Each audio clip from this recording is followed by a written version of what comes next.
Hello students, আজকে এই ভিডিওটা খুবই গুরুত্বপূর্ণ ভিডিও। ঠিক আছে, সমস্ত কোশ্চেন ইম্পর্টেন্ট কোশ্চেন আছে, টাইম ওয়েস্ট তো একদমই করবো না। আর হ্যাঁ, একটা কথা মনে রাখতে হবে, এইটা তোমরা মক টেস্ট হিসাবে নাও। মক টেস্ট হিসাবে তোমরা খাতা পেন নিয়ে বসো, কি করবে আমি বলে দিচ্ছি। দেখো, এখানে তোমরা দুটো কলাম করবে, আর ডাব্লু, রাইট অ্যান্ড রং। ওকে, যতগুলো ঠিক হবে এরকম তোমরা কারেক্ট সাইন দেবে, আর রং হলে এরকম সাইন দেবে, এরকম সাইন দেবে, এরকম সাইন দেবে। ওকে, কি বললাম বোঝা গেল? শেষে তোমরা দেখবে যে তোমরা কতগুলো ঠিক করলে আর কতগুলো ভুল করলে। যতগুলো কোশ্চেন আছে এখানে, প্রত্যেকটা কোশ্চেন 1 মার্কস করে। কত পাচ্ছ ভিডিওর শেষে অবশ্যই কিন্তু কমেন্ট সেকশনে জানাবে, তোমরা অবশ্যই জানাবে। সব শর্ট কোশ্চেন আছে, ঠিক আছে? তো চলো শুরু করা যাক, আর কিন্তু টাইম ওয়েস্ট করব না। চলো দেখো, প্রথম প্রশ্ন, লোহার ওপর নিকেলের প্রলেপ দিতে হলে ক্যাথোড হিসাবে কি ব্যবহার করা হয়? আগে বলো তোমরা উত্তর ভাবলে কি না। যারা উত্তর পারবে ভেবে নাও যে কি হবে, ঠিক আছে? বা লিখলে সাইডে লেখো। এবার আমি উত্তরে যাব। লোহার ওপর নিকেলের প্রলেপ দেব, ক্যাথোড হিসাবে কি ব্যবহার করব? দেখো উত্তর, লোহা। ক্যাথোডে লোহা ব্যবহার করব, কারণ যেহেতু লোহার ওপর প্রলেপটা দিচ্ছি। যারা উত্তর লোহা লিখেছিলে 1 নাম্বার দাও, তার মানে রাইট দাও, রাইটের ঘরে এরকম দাও, ঠিক আছে? দেখো তাহলে ক্যাথোডে লোহা আর অ্যানোডে বিশুদ্ধ নিকেলের দণ্ড। তড়িৎ বিশ্লেষ্য অবশ্যই মনে রাখবে নিকেল সালফেট NiSO4.6H2O এর জলীয় দ্রবণ। ক্লিয়ার? নেক্সট কোশ্চেন, একটি তড়িৎ অবিশ্লেষ্য পদার্থের নাম লেখো। একটি তড়িৎ অবিশ্লেষ্য পদার্থের নাম লেখো। উত্তর দেখে নাও, চিনি। চিনি হচ্ছে একটা তড়িৎ অবিশ্লেষ্য পদার্থ। এইটা আমি যদিও উত্তরটা একটু তাড়াতাড়ি বলে দিলাম, তো ঠিক আছে, যাদের অ্যান্সার যারা পারতে বা যার অ্যান্সার যারা পেরেছিলে তারা রাইট দাও। নেক্সট কোশ্চেন, CuSO4 এর জলীয় দ্রবণে উপস্থিত ক্যাটায়ন ও অ্যানায়নগুলি কি কি? টেক ইউর টাইম, আগে ভাবো। CuSO4 এর জলীয় দ্রবণে উপস্থিত ক্যাটায়ন ও অ্যানায়নগুলি কি কি? এবার অ্যান্সারে যাই, দেখে নাও অ্যান্সার। ক্যাটায়ন হচ্ছে Cu2+H+, আর অ্যানায়ন SO4 2- OH-। ঠিক, Cu2+, এভাবেও লিখতে পারো, H+, অবশ্যই প্লাসগুলো সব উপরে, হ্যাঁ মাইনাসগুলো সব উপরে। এখানে টাইপিংয়ের একটু প্রবলেম হয়েছে বলে নিচে চলে এসেছে, নো প্রবলেম, নো প্রবলেম। দেখো, যারা ঠিক হয়েছে অবশ্যই রাইট দাও, আর ভুল হলে কিন্তু এরকম দেবে। দেখো, নিজের কাছে নিজে কিন্তু লয়াল থাকতে হবে, কারণ এক্সাম চলে এসছে, ঠিক আছে? তো আমি কিন্তু সবাই চাই যারা ভিডিও দেখছো তারা কিন্তু কমেন্ট সেকশনে অবশ্যই জানাবে যে কার ঠিক হয়েছে আর কার ভুল হয়েছে। নেক্সট, গ্যালভানাইজেশনে লোহার ওপর কোন ধাতুর প্রলেপ দেওয়া হয়? গ্যালভানাইজেশনে লোহার ওপর কোন ধাতুর প্রলেপ দেওয়া হয়? ভেবে না উত্তর, টেক ইউর টাইম, অ্যান্সারে যাই। চলো, জিঙ্ক বা দস্তার প্রলেপ দেওয়া হয়। এটা একদম ইজি কোশ্চেন ছিল ভাই, একদম ইজি, একদম ইজি। গ্যালভানাইজেশনে লোহার ওপর জিঙ্ক বা দস্তার প্রলেপ দেওয়া হয়। নেক্সট কোশ্চেন, অ্যানোড মাডে থাকা ধাতুর নাম কি?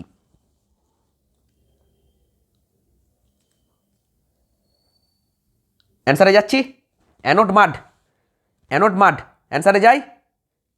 দেখো, সোনা, প্লাটিনাম, রূপো, এইগুলো কিন্তু উপস্থিত থাকে অ্যানোড মাডে।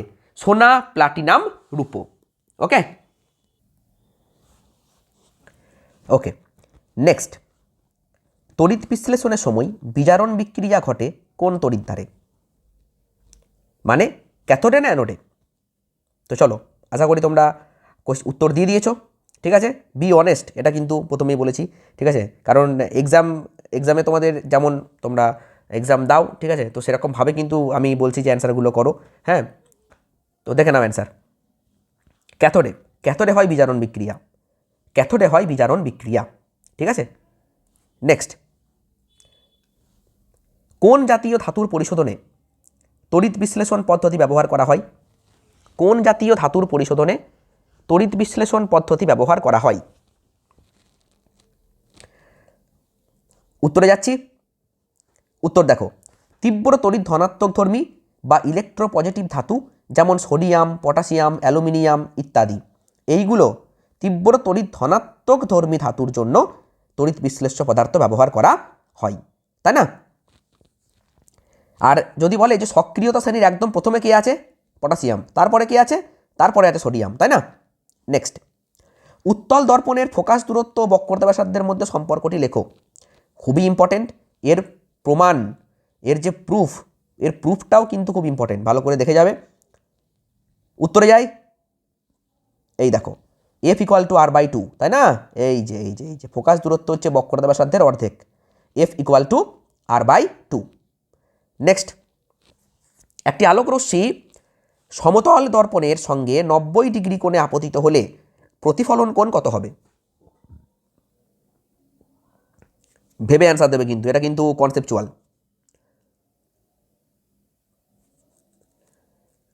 অ্যান্সারে যাই, অ্যান্সার প্রতিফলন কোণ হবে 90 ডিগ্রি, এটা ভুল আছে, এটা প্রতিফলন কোণ হবে 0 ডিগ্রি।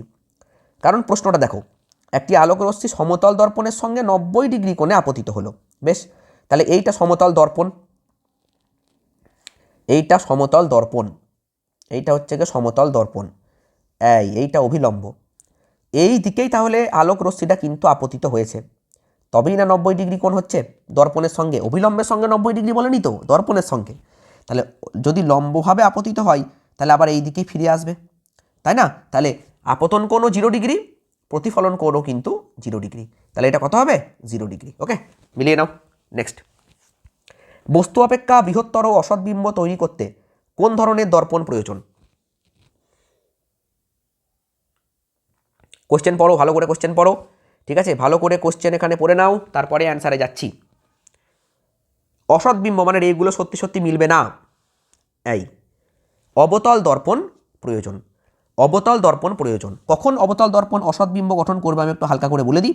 এই দেখো, দেখো আমি এইটা নিলাম ফোকাস বিন্দু, আমি এইটাকে নিলাম বক্রতা ব্যাসার্ধ, এইটাকে নিচ্ছি ও, এইটা একটা অবতল দর্পণ। Okay sir, no problem sir, no problem, ঠিক আছে। দেখো আলো এলো, এই দিকে গেল, হলো ফোকাসের মধ্যে দিয়ে বেরিয়ে গেল, আর একটা লাইট এই সোজা যাবে, এই দিকে গিয়ে এই দিকেই আসবে, তাই না? তাহলে এই দিকে বেরিয়ে চলে এলো, ঠিক কি না বলো? তাহলে এই দুটো কোনোদিনই কিন্তু, এই দুটো কিন্তু কোনোদিনও, এই ছবিটা আমার একটু ভুল হয়েছে, একটু ভুল হয়েছে, দাঁড়াও এক মিনিট। দেখো এটা হচ্ছে এফ, এইটা হচ্ছে গে, এইটা হচ্ছে আর, এইটা সি নিলাম, হ্যাঁ, আর এইটাকে এফ নিলাম, এইটাকে এফ নিলাম, এখানে বস্তু আছে। তাহলে একটা রে যেটা প্যারালালি গেল প্রধান অক্ষের সঙ্গে, সে সোজা বেরিয়ে পালিয়ে এলো, বেশ, সে সোজা বেরিয়ে চলে এলো,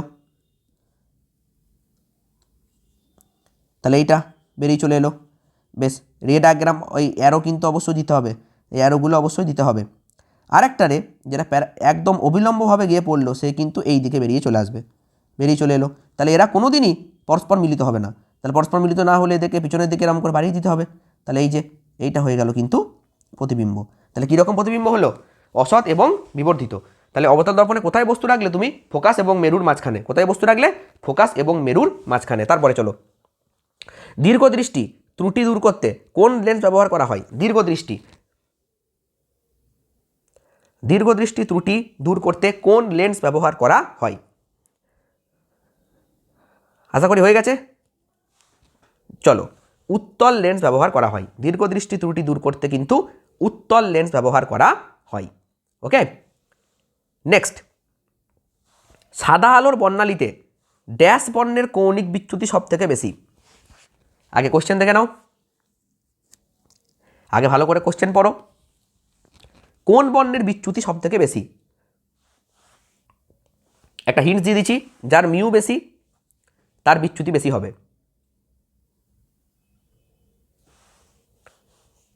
উত্তর বেগুনি, ভায়োলেট, বেগুনি বর্ণের বিচ্যুতি হয় সব থেকে বেশি। কারণ তোমরা পড়েছিলে mu V greater than mu R, বেগুনির প্রতিসারাঙ্ক লালের থেকে কিন্তু অনেক বেশি। পরের প্রশ্নে যাই। এক ব্যক্তি একটি দর্পণের সামনে দাঁড়িয়ে নিজ দৈর্ঘ্যের চেয়ে বড় দৈর্ঘ্যের প্রতিবিম্ব দেখতে পেল। দর্পণটি কী প্রকৃতির? আমরা এখনই পড়লাম, আমরা এই মাত্র দেখালাম ছবিটা, আশা করি এটা অনেকেই পারবে। এই দেখো অবতল দর্পণ, তাই না? অবতল দর্পণ, যখনই কোনো অবজেক্টকে আমরা কাছে থেকে আয়না রেখে বড় দেখব, তার মানে সেই দর্পণটা কিন্তু অবশ্যই অবতল দর্পণ হবে। যেমন দাড়ি কাটার যে আয়না হয়, তারপরে দাঁতের ডাক্তারেরা যে সমস্ত মিররগুলো ব্যবহার করে সেই সবই কিন্তু সেগুলো অবতল দর্পণ। নেক্সট, একটি বস্তুকে একটি উত্তল লেন্সের ফোকাসে রাখা হলে ওই বস্তুটির প্রতিবিম্ব কোথায় গঠিত হবে? দেখো কি হবে, একটি বস্তুকে উত্তল লেন্সের ফোকাসে রাখা হলে ওই বস্তুটির প্রতিবিম্ব কোথায় গঠিত হবে? এই যে অসীমে। একটা কথা মনে রাখবে, তোমরা যখন উত্তল দর্পণ পড়ছো বা অবতল দর্পণ পড়ছো, মনে করো একটা অবতল দর্পণকে তুমি নিলে, ঠিক আছে, অবতল দর্পণে যদি অসীম থেকে কোনো আলোকরশ্মি প্রধান অক্ষে সমান্তরালে এসে পড়ে, কোথায় মিলিত হবে? ফোকাসে। তাহলে যদি ফোকাসে তুমি বস্তু রাখো তাহলে কোথায় যাবে? অসীমে। ঠিক আছে, তো এই জিনিসগুলো কিন্তু মনে রাখতে হবে। দেখো এখানে বলেই দিয়েছে, উত্তলই হোক বা অবতলই হোক, যেই হোক না কেন, যখনই তুমি কোনো ফোকাসে বস্তু রাখবে প্রতিবিম্ব কিন্তু গঠিত হবে অসীমে, তাই না? এই যে ফোকাসে বলে দিয়েছে, আর ভুলবে না। চলো নেক্সট, সাদা আলোয় উপস্থিত বিভিন্ন বর্ণের মধ্যে কোন বর্ণের তরঙ্গ দৈর্ঘ্য সবচেয়ে বেশি? মানে ল্যামডা কার বেশি? কোন বর্ণের তরঙ্গ দৈর্ঘ্য সবচেয়ে বেশি?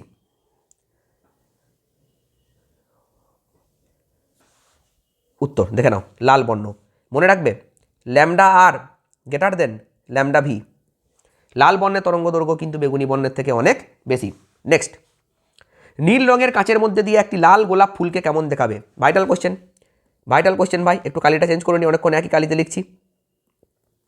এটা অনেকেই পারবে, এটা অনেকেই পারবে। নীল রঙের কাঁচের মধ্যে দিয়ে একটি লাল গোলাপ ফুলকে কেমন দেখাবে? কালো। কেন বলো দেখিনি? যখনই তুমি নীল রঙের কাঁচের মধ্যে দিয়ে একটা লাল গোলাপকে দেখবে, ও তো লাল রঙটাকে কী করবে? শোষণ করে নেবে, প্রতিফলন করবে না। আর প্রতিফলন যদি না করে তাহলে আমরা কালার দেখতে পাবো না, তাই না? সেই জন্য আমরা কিন্তু কালো দেখব। প্রিজমে আলোর প্রতিসরণে কোন বর্ণের আলোর চ্যুতি সর্বাধিক? প্রিজমে আলোর প্রতিসরণে কোন বর্ণের আলোর চ্যুতি সর্বাধিক? একটু আগেই বলে দিলাম, এই উত্তরটা সবার পারা উচিত। দেখে নাও, বেগুনি বর্ণ। কি বললাম? যার মিউ বেশি তার চ্যুতি বেশি। নেক্সট, একটি বস্তুর দৈর্ঘ্য 6 সেমি, প্রতিবিম্বের দৈর্ঘ্য 12 সেমি, রৈখিক বিবর্ধনের মান কত?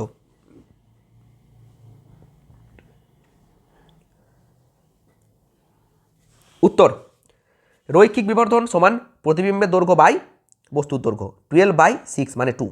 ঠিক আছে, এটা মনে রাখতে হবে, প্রতিবিম্বের দৈর্ঘ্য বাই বস্তুর দৈর্ঘ্য 12/6 = 2। ওকে।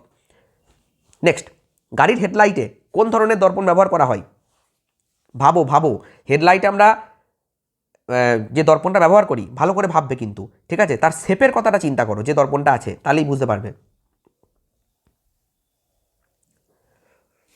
একদম, এই দেখো অবতল দর্পণ। আর যদি বলে শেপটা কীরকম, তাহলে উপবৃত্তাকার, তাই না? সরি, অধিবৃত্তাকার, তাই না? অধিবৃত্তাকার দর্পণ ব্যবহার করা হয়। নেক্সট, দুটি মাধ্যমে আলোর প্রতিসরণের সময় লম্ব আপতনের ক্ষেত্রে আলোকরশ্মির কৌণিক চ্যুতির পরিমাণ কত? ছবি এঁকেছিলাম কিন্তু একটা কোশ্চেনে কিন্তু আমি ছবি এঁকেছিলাম। Vital question. যারা ইনস্টাগ্রামে আছো, ইনস্টাগ্রামে আমি এই কোশ্চেনটা অনেকবার দিয়েছি,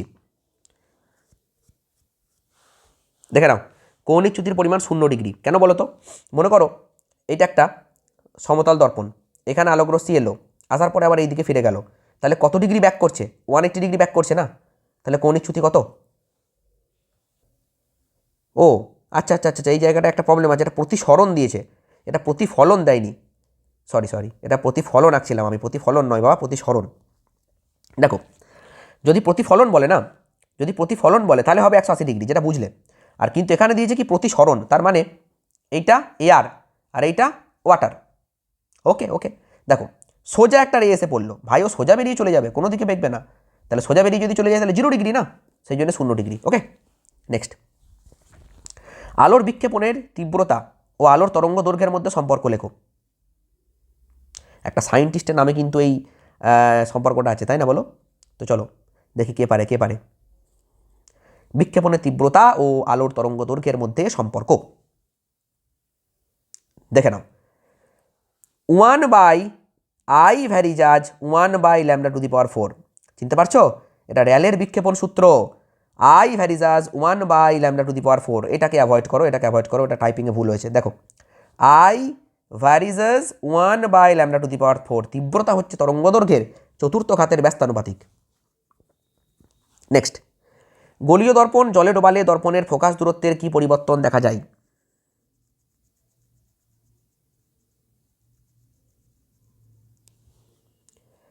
উত্তর অপরিবর্তিত থাকবে। শোনো, দর্পণ এর ফোকাস দূরত্ব হচ্ছে F=r/2। কার উপর ডিপেন্ড করছে ভাই? বক্রতা ব্যাসার্ধের উপর ডিপেন্ড করছে। বক্রতা ব্যাসার্ধ তো পরিবর্তন হবে না, না। যদি তুমি শেপ চেঞ্জ করে দাও তবেই বক্রতা ব্যাসার্ধ পরিবর্তন হবে।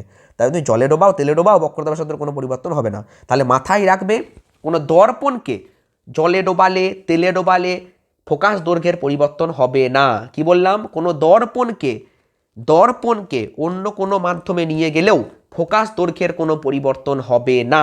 ঠিক আছে, ভুলবে না আর। নেক্সট, উত্তল দর্পণের ফোকাস দূরত্ব ও বক্রতা ব্যাসার্ধের মধ্যে সম্পর্ক লেখো।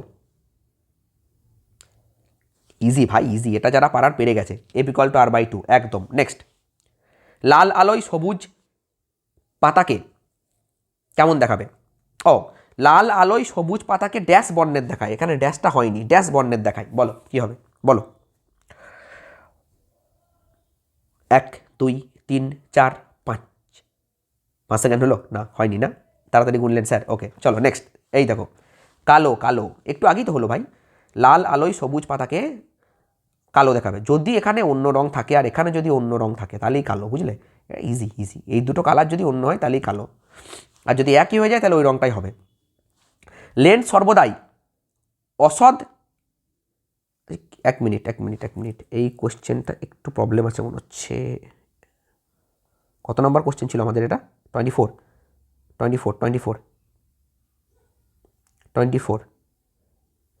আচ্ছা, এটা অবতল লেন্স মনে হচ্ছে, বুঝলে? আচ্ছা, ড্যাশ লেন্স। আমি উত্তরটা বলেই দিলাম, সরি। তোমরা সবাই 1 নম্বর বোনাস পেয়ে গেলে। 25টায় কোশ্চেন ছিল ভাই। দেখো, ড্যাশ লেন্স সর্বদাই অসৎ প্রতিবিম্ব গঠন করে। তো উত্তর কি হয়ে যাবে? অবতল লেন্স। ওকে, অবতল লেন্স সবসময় অসৎ প্রতিবিম্ব গঠন করে। ঠিক আছে, তো বলো, তোমাদের 25 নম্বরের এক্সাম হলো, তোমরা কত পেলে? অবশ্যই কমেন্ট সেকশনে লিখবে যে যত পেয়েছো। সাপোজ কেউ হয়তো 15 পেয়েছো, তাহলে 15/25 এইটা কমেন্ট সেকশনে চাই আমি, কিন্তু অবশ্যই কমেন্ট সেকশনে চাই। ওকে বাই, ভালো করে পড়াশোনা করো, নেক্সট ভিডিওতে দেখা হচ্ছে।